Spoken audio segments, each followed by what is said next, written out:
degmada Buur-Hakaba ee gobolka Bay ayaa maanta dil ka dhacay si faahfaahino dheeraad ah aan uga helno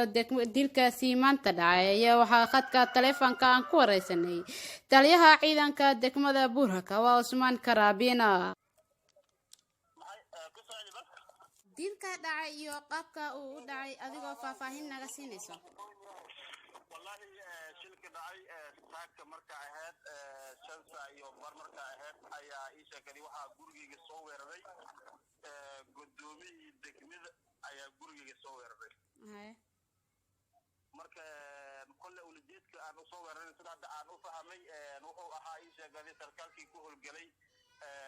deegaanka Buur-Eyle iyo deegaanka Jimcadan sheekadii sarkaalkii ku howlgalay ayaan ahaa marka sidaas daraadeed sheekadii sababta u weerartay maxay tahay darteeda ayaa gurigeyga soo weeraray ayaa dilka sababta loo geystay noo faahfaahi balayaan wallahi kullu dilkii sheekadii waa sida weerarku u dhacay waxa way aan howlgalan ku jiray ma joogin guriga ma joogin howlgalan ku jiray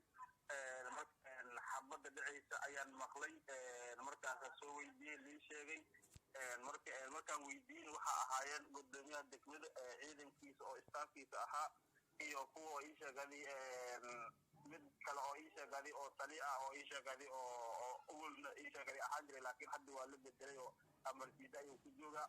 marka iyo ninkaas askartiisa ay ahayd marka sidaas ayuu shirka ka dhacay markaan weydiin sheekadii waxa way wax jawaab aan ku helay oo saxsan ma arkay